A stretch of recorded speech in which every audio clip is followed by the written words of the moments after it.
अक्सर यह देखा जाता है कि जब रिजल्ट निकलता है तो बच्चे लोग कहते हैं कि सर हमने तो सभी प्रश्न का जवाब लिख लिया था, एक एक क्वेश्चन को बनाए थे, चाहे वह ऑब्जेक्टिव क्वेश्चन हो चाहे वह सब्जेक्टिव क्वेश्चन हो, सही सही जवाब दिए थे, पूरा कॉपी भर दिए थे, कॉपी भर भर के लिखे थे, फिर भी हमारा नंबर कम आया। तो ऐसा इसलिए होता है कि आप लोग कहीं ना कहीं गलती करते हैं, कहीं ना कहीं आप लोग गलती कर देते हैं, जिसके वजह से जो कॉपी जाँच करने वाला होता है वो आपका नंबर काट लेता है, आपको पूरा नंबर नहीं दे पाता है। तो किस प्रकार से कॉपी में लिखना चाहिए, क्या गलती हमें नहीं करना चाहिए जिससे कि हमारा नंबर कट जाए, किस प्रकार से कॉपी में लिखें जिससे कि जो कॉपी जांच करने वाला रहे वह खुश हो जाए, पूरा नंबर हमें दे दे, इस पूरे बात को हम आपको विस्तार से इस वीडियो में बताएंगे। तो अगले 10 मिनट तक आप लोग इस वीडियो को ध्यान से देखते रहिएगा ताकि आपको अच्छे तरीके से समझ में आ जाए कि किस प्रकार से हमें कॉपी में लिखना चाहिए, किस प्रकार से एग्जाम में लिखना चाहिए ताकि हमें पूरा नंबर मिल सके। तो बस आप लोग ध्यान से शुरू से लेकर के अंत तक देखते रहिएगा। और तो जल्दी से वीडियो को लाइक कर दीजिए, और जो भी स्टूडेंट चैनल पर नए हैं, पहली बार वीडियो देख रहे हैं, चैनल को सब्सक्राइब कर लीजिएगा ताकि आगे के भी सभी वीडियो का नोटिफिकेशन आपको मिलते रहेगा। तो चलिए, सबसे पहला नंबर पॉइंट क्या है? सबसे पहला नंबर पॉइंट है कि आपको 2 रंग का पेन अपने साथ ले जाना चाहिए। कुल 14 पॉइंट में करके हम आपको एक एक पॉइंट समझाएंगे अच्छे तरीके से। अगर आप लोग 14 पॉइंट को फॉलो कर लेते हैं तो बिल्कुल हम 100% गारंटी के साथ कहते हैं कि एग्जाम में आपका बेहतर अंक आएगा।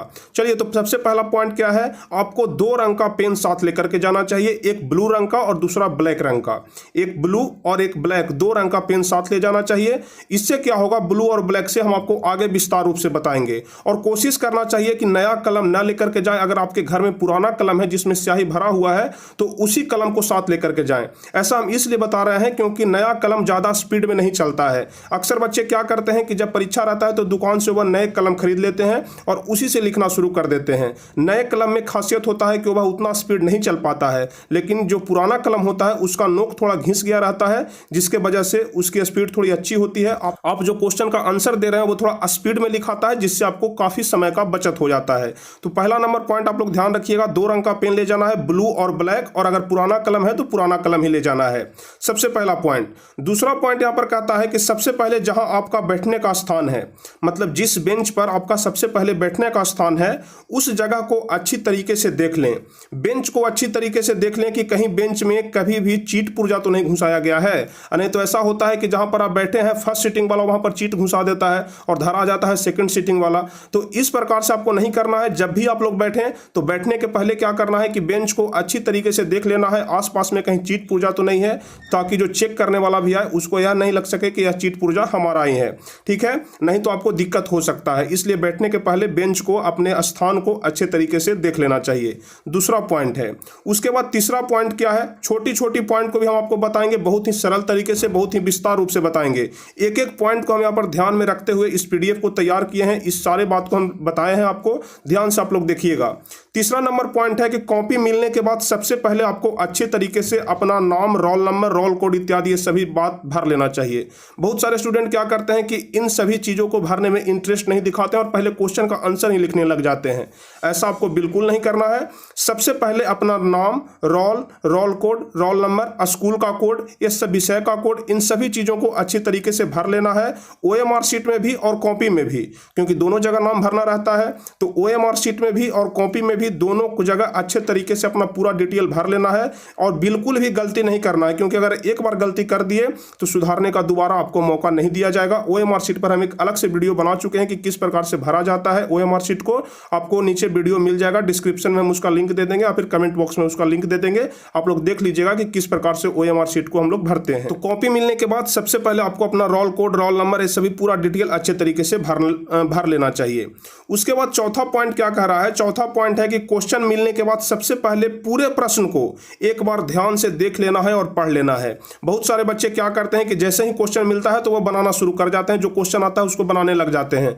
ऐसा आपको बिल्कुल नहीं करना है। बिहार बोर्ड आपको 15 मिनट का एक्स्ट्रा समय देता है क्वेश्चन पेपर पढ़ने के लिए। तो जैसे ही आपको क्वेश्चन मिलता है, आप लोग सरस्वती माता का नाम लेकर के लोग जल्दी से क्वेश्चन को, पूरे क्वेश्चन को 10 मिनट के अंदर में पूरे क्वेश्चन को देख लेना है कि क्वेश्चन का लेवल कैसा है, कौन सा क्वेश्चन हमको आता है, कौन सा क्वेश्चन हमको नहीं आता है। पूरे क्वेश्चन को ध्यान से एक बार पढ़ लेना है।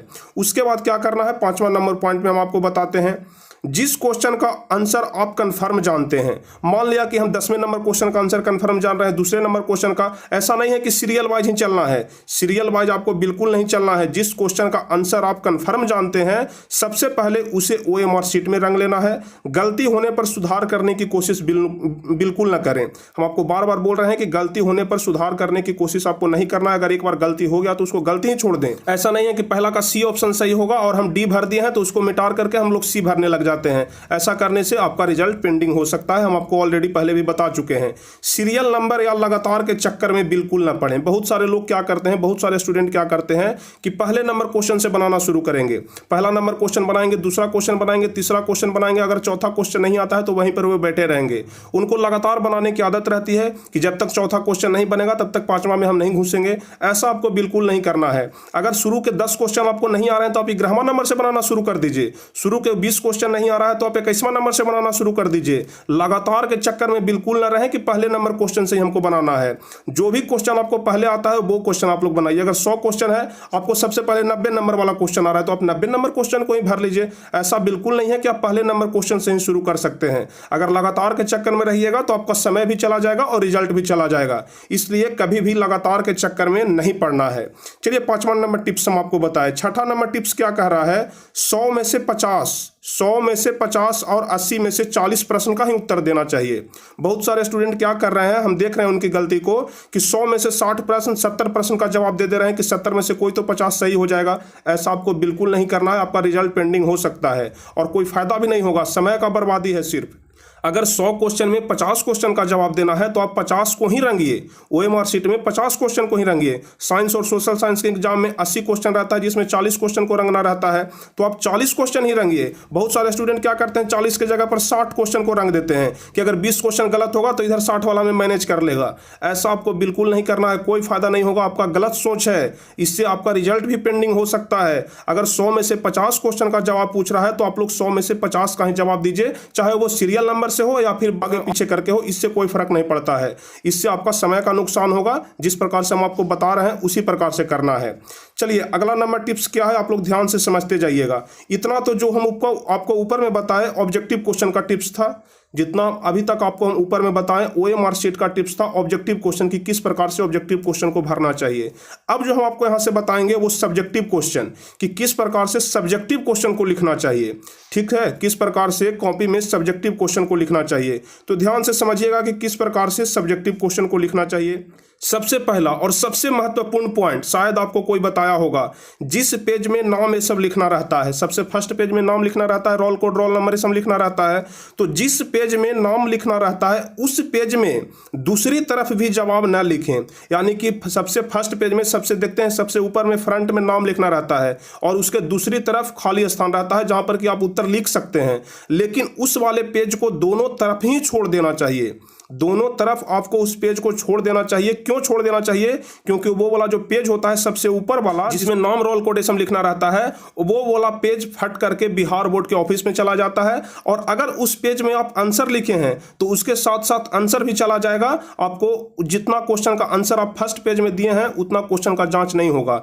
इसलिए आपको क्या करना है कि फर्स्ट पेज को दोनों तरफ छोड़ देना है। जिस पेज में नाम ये सब लिखना रहता है, जिस पेज में नाम ये सब लिखना रहता है उस पेज में दूसरी तरफ भी आप जवाब न लिखें। उस पेज को दोनों तरफ छोड़कर अगले पेज से ही जवाब लिखना शुरू करें। मतलब उस पेज को दोनों तरफ छोड़ दें और नेक्स्ट पेज से आप लोग पहले नंबर क्वेश्चन से जवाब लिखना शुरू कर सकते हैं। चलिए उसके बाद क्या आपको करना है आपको हम बताते हैं। देखिए 8वां नंबर पॉइंट सबसे महत्वपूर्ण पॉइंट है, सुंदर और स्पष्ट लिखावट। जिसके भी मुंह से आप लोग सुनते होंगे सब यही बात बोलते हैं कि साफ साफ लिखना, सुंदर से लिखना, हैंडराइटिंग बैठा करके लिखना। तो क्या होता है देख लीजिए, सुंदर लिखावट का असर हर एक परीक्षक पर पड़ता है। परीक्षक मतलब कॉपी जांच करने वाला होता है। सुंदर लिखावट का असर हर एक परीक्षक पर पड़ता है क्योंकि जितनी साफ लिखावट आपकी होगी परीक्षक को उत्तर पढ़ने और समझने में उतना ही ज्यादा आसानी होगा। ठीक है, अगर आप लोग साफ सुथरा लिखते हैं तो जो जांच करने वाला है उसको पढ़ने में भी आसानी होगा, समझने में भी आसानी होगा कि बच्चा क्या कहना चाह रहा है, क्या लिखा है। ठीक है, आपके समय की भी बचत होगी और आपके समय के साथ साथ क्या होगा कि जो कॉपी जांच करने वाला है उसके समय का भी बचत होगा। क्योंकि कुछ लोग स्टूडेंट ऐसा होते हैं कि लिख देते हैं कि उसको समझने में ही कॉपी कॉपी जांच करने वाला का 5 मिनट लग जाता है तो उबिया करके क्या करता है कि वो कम नंबर दे करके छोड़ देता है। तो ऐसा आपको बिल्कुल नहीं करना है, बिल्कुल साफ साफ लिखना है। इससे क्या होगा, अच्छी लिखाई देखकर परीक्षक आपको अंक देने में यानी कि नंबर देने में जरा सा भी संकोच नहीं करेगा। इसलिए क्या करना है कि परीक्षक का ध्यान आकर्षित करने के लिए यानी कि जो कॉपी जांच करने वाला है उसका ध्यान आप अपने कॉपी पर आकर्षित करने के लिए क्या करना है कि साफ सुथरा लिखना है। और अंक में बढ़ोतरी के लिए क्या होता है कि जब साफ सुथरा आप लोग लिखिएगा ना तो आपका नंबर नहीं काटा जाता है, पूरा नंबर दे देता है। जो कॉपी जांच करने वाला रहता है खुश होकर के दे देता है। तो क्या करना है, परीक्षक का ध्यान आकर्षित करने के लिए और अंकों में बढ़ोतरी के लिए अच्छा लिखें, पूरा लिखें एवं सुंदर लिखें। बार बार हम आपको बोल रहे हैं अच्छा लिखें, पूरा लिखें एवं सुंदर लिखें। चलिए अब अगला पॉइंट क्या है, तो किस प्रकार से चित्रों की भूमिका एग्जाम में होती है हम इसके बारे में आपको बताते हैं। बहुत इंपॉर्टेंट पॉइंट है, आप लोग ध्यान से समझिएगा। परीक्षा में कई बार ऐसे प्रश्न भी आ जाते हैं जिसका उत्तर चित्रों के माध्यम से समझना पड़ता है, बल्कि चित्र ही सबसे ज़्यादा महत्वपूर्ण होते हैं। और कुछ बच्चे चित्रों को अहमियत न दे करके लिखने में ज़्यादा ध्यान देते हैं या फिर चित्र की जगह छोड़कर अगले प्रश्न का उत्तर लिखने लग जाते हैं और कहते हैं कि हम इस ग्राफ को, इस चित्र को अंत में समय बचने पर बना लेंगे, लेकिन अंत में समय की कमी के कारण तो बना नहीं पाते हैं और वो जगह खाली रह जाती है, जिससे परीक्षक को वो उत्तर समझ में नहीं आता है और वो गलत उत्तर समझ करके उसमें कांटा मार देता है और आपको निगेटिव नंबर मिल जाता है, मतलब 0 नंबर दे दिया जाता है। तो ऐसा आपको बिल्कुल नहीं करना है। और खास करके मैथ वाले एग्जाम में, खास करके मैथ वाले एग्जाम में होता है, बायोलॉजी वाले एग्जाम में होता है, फिजिक्स वाले एग्जाम में होता है कि आपको ग्राफ बनाना रहता है। और बहुत सारे स्टूडेंट क्या करते हैं, मानसिकता होता है कि हम ग्राफ को लास्ट में बना लेंगे, पहले लिख लेते हैं और लास्ट में जब समय कम बचता है तो जैसे तैसे बना लेते हैं ग्राफ को और उसके बाद कॉपी को जमा कर देते हैं।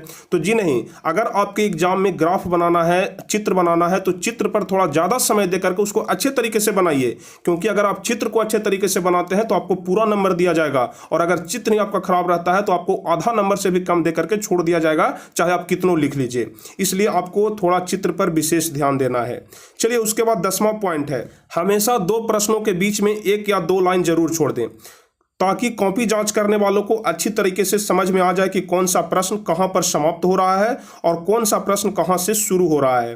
कहने का मतलब हुआ कि अगर पहला क्वेश्चन का आंसर आप लोग दिए, 4 लाइन में आप लोग मान लिया कि पहले क्वेश्चन का जवाब दिए, तो 4 लाइन में जैसे ही आप लोग पहले क्वेश्चन का आंसर समाप्त होता है उसके बाद 1 या 2 लाइन छोड़ दे, उसके बाद दूसरे क्वेश्चन का आंसर देना शुरू करें। और अगर दूसरे क्वेश्चन का आंसर दे दिए उसके बाद अगला नंबर क्वेश्चन का आंसर देना है तो दोनों के बीच में 1 या 2 लाइन छोड़ दें, जिससे क्या होगा कि कॉपी जांच करने वालों को साफ साफ पता चल जाएगा कि पहला क्वेश्चन से शुरू हुआ है, दूसरा क्वेश्चन यहां से शुरू हुआ है, तीसरा क्वेश्चन यहां से शुरू हुआ है, चौथा क्वेश्चन यहां से शुरू हुआ है, यहां पर खत्म हुआ है। उसको साफ साफ पता चलेगा, जिसको उसको कॉपी जांचने में आसानी होगी और वो आपका नंबर नहीं काट पाएगा, खुश हो जाएगा, आपको पूरा नंबर दे देगा।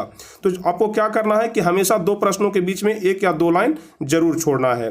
अब देखिए 11 नंबर टॉपिक, 11 नंबर जो पॉइंट हम आपको बता रहे हैं, बहुत सारे स्टूडेंट हमसे कमेंट करके भी पूछते हैं और इस प्रकार से आपको करना भी चाहिए। इससे क्या होता है कि आपको पूरा नंबर मिलता है। क्या है कि क्वेश्चन के नंबर को ब्लू पेन से लिख देना चाहिए। मान लिया कि हम चौथे नंबर क्वेश्चन का आंसर दे रहे हैं तो चौथे नंबर क्वेश्चन को ब्लू पेन से लिख देंगे और उसके बाद जो आंसर इधर हम लोग देंगे, आंसर को ब्लैक पेन से आप लोग देख सकते हैं। इससे क्या होगा कि अगर चौथा क्वेश्चन का आंसर आप लोग ब्लू पेन से लिखे हैं तो कॉपी जांच करने वाले को साफ साफ पता चलेगा कि यहां पर चौथा नंबर लिखा हुआ है। इधर आंसर लिखते हैं तो देखने में भी अच्छा थोड़ा सा लगता है कि सजा करके लिखा गया है, सजावट अच्छा लगता है, देखने में सहूलियत होती है, कॉपी जांच करने में सहूलियत होती है, जिससे कॉपी जांच करने वाला आपका नंबर नहीं काट पाता है। देखिए नंबर कब काटता है, जब वो इरिटेट हो जाता है, ठीक है, कॉपी देखते देखते वो इतना चिढ़ जाता है आपके लिखावट देख करके, आपका लिखने का तरीका देख करके कि वो आपका नंबर काटना शुरू कर देता है। तो बिल्कुल उसको चिढ़ने नहीं देना है, कॉपी जांच करने वाला है उसको बिल्कुल चिढ़ने नहीं देना है। इस प्रकार से हम लिखेंगे कि उसको थोड़ा सा भी दिक्कत ना हो, क्योंकि सरकारी मास्टर हमेशा आराम खोजता है और अगर उसको आराम नहीं मिलेगा तो वो आपको नंबर काटेगा ही, ठीक है। इसलिए उसको जरा सा भी दिक्कत ना होने दें, खुद से थोड़ा सा मेहनत कर करके उसको आराम दे दें ताकि वो आपको पूरा नंबर दे दे। चलिए अब इसके बाद क्या होता है, 12 नंबर पॉइंट। 12 नंबर पॉइंट कहता है कि जो आपको लगे कि ए वाला भाग इस क्वेश्चन में काफी इंपॉर्टेंट है। मान लिया कि हम क्वेश्चन का आंसर दे रहे हैं, जैसे 4 लाइन, देखिए यहाँ पर 4 लाइन लिखा हुआ है, मान लिया कि सेकंड वाला लाइन काफी ज्यादा इंपॉर्टेंट है, तो क्या करना है कि सेकंड वाले लाइन को नीचे से अंडरलाइन कर देना है। मान लिया कि यहां से यहां तक का भाग काफी महत्वपूर्ण है, जो लग रहा है कि इस क्वेश्चन में सबसे ज्यादा महत्वपूर्ण पॉइंट है, तो इसको नीचे क्या करना है कि अंडरलाइन कर देना है। अंडरलाइन करने से क्या होगा कि जब कॉपी जांच करने वाला इस क्वेश्चन को देखेगा तो सबसे पहले उसका ध्यान इस अंडरलाइन वाले पॉइंट पर ही जाएगा, जो कि काफी ज्यादा इंपॉर्टेंट है। और इससे उसको साफ तौर से पता चलेगा कि जो बच्चा क्वेश्चन का आंसर लिख रहा है इसमें उसको ज्यादा नॉलेज है, अच्छे तरीके से इस क्वेश्चन का आंसर जान रहा है और वो हमको बताने का कोशिश कर रहा है कि यह वाला पॉइंट काफी ज्यादा महत्वपूर्ण है इस क्वेश्चन में। इससे आपको वह 5 नंबर का है तो 5 नंबर वह आपको पूरा देने की कोशिश करेगा, नंबर बिल्कुल नहीं काटेगा। तो आपको क्या करना है, इंपॉर्टेंट पार्ट को अंडरलाइन कर देना है। उसके बाद अगला पॉइंट क्या कह रहा है, अगला पॉइंट कह रहा है कि ज्यादा लंबा चौड़ा आंसर देने की कोशिश बिल्कुल ना करें।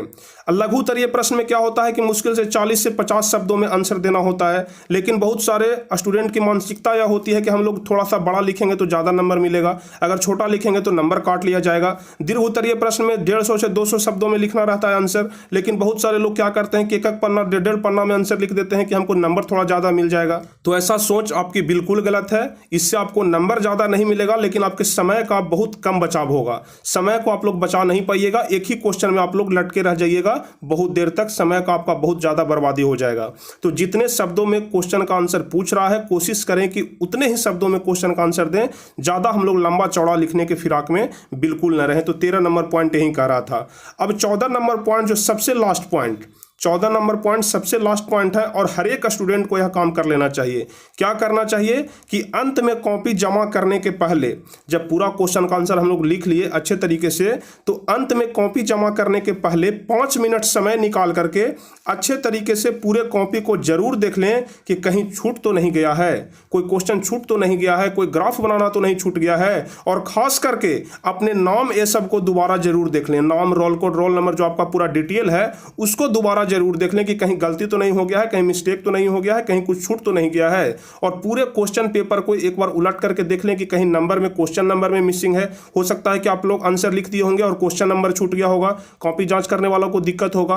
तो इसलिए आप लोग पूरे कॉपी को एक बार अच्छे तरीके से उलट करके देख लें, ताकि कॉपी जांच करने वालों को थोड़ा सा भी दिक्कत ना हो और वो आपको नंबर नहीं काट सके। तो अभी तक हम आपको 14 पॉइंट बताए। अगर आप इस 14 पॉइंट को ध्यान में रख करके एग्जाम में क्वेश्चन का आंसर देते हैं, नॉर्मली पॉइंट बताएं, ऐसा नहीं कि कोई बाहर से हम एक्स्ट्रा पॉइंट आपको बता दिए हैं जो आपसे होगा ही नहीं, वही पॉइंट बताए हैं जो आपके एग्जाम में फॉलो होते हैं, हर एक एग्जाम में फॉलो होते हैं। इस प्रकार से लिखने पर अधिक नंबर मिलते हैं। तो अगर आप इस 14 पॉइंट को एग्जाम में अच्छे तरीके से फॉलो कर लेते हैं तो हम उम्मीद के साथ कहते हैं, 100% गारंटी के साथ कहते हैं कि कॉपी जांच करने वाला आपका एक नंबर भी नहीं काट पाएगा।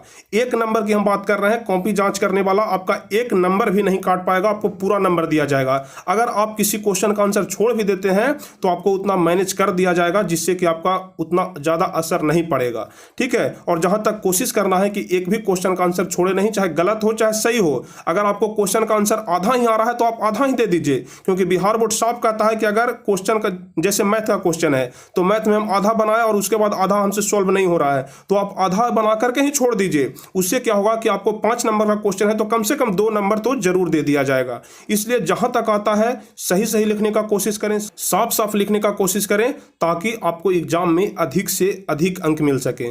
तो उम्मीद करते हैं कि आप सभी लोग हमारे इस बात को अच्छे तरीके से समझ गए होंगे। उम्मीद करते हैं कि इस 14 पॉइंट को आप लोग अपने एग्जाम में जरूर फॉलो करिएगा, ताकि आपका अधिक से अधिक नंबर आ सके। तो चलिए, आशा करते हैं कि आप सभी लोगों को यह वीडियो काफी पसंद आया होगा, आपके लिए काफी ज्यादा हेल्पफुल हुआ होगा, जिससे कि आपके बोर्ड एग्जाम में काफी अधिक से अधिक मार्क्स आ सके। तो चलिए, फिर मिलेंगे हम आपसे अगले क्लास में कुछ इसी प्रकार के महत्वपूर्ण वीडियो के साथ। और जो भी स्टूडेंट अभी तक वीडियो को लाइक नहीं किए हैं जल्दी से लाइक कर दीजिए। जो भी स्टूडेंट चैनल को सब्सक्राइब नहीं किए हैं जल्दी से चैनल को सब्सक्राइब कर दीजिए, ताकि आगे के भी सभी वीडियो का नोटिफिकेशन आपको मिल सके। तो चलिए, फिर मिलेंगे आपसे अगले क्लास में। तब तक के लिए जय हिंद, धन्यवाद।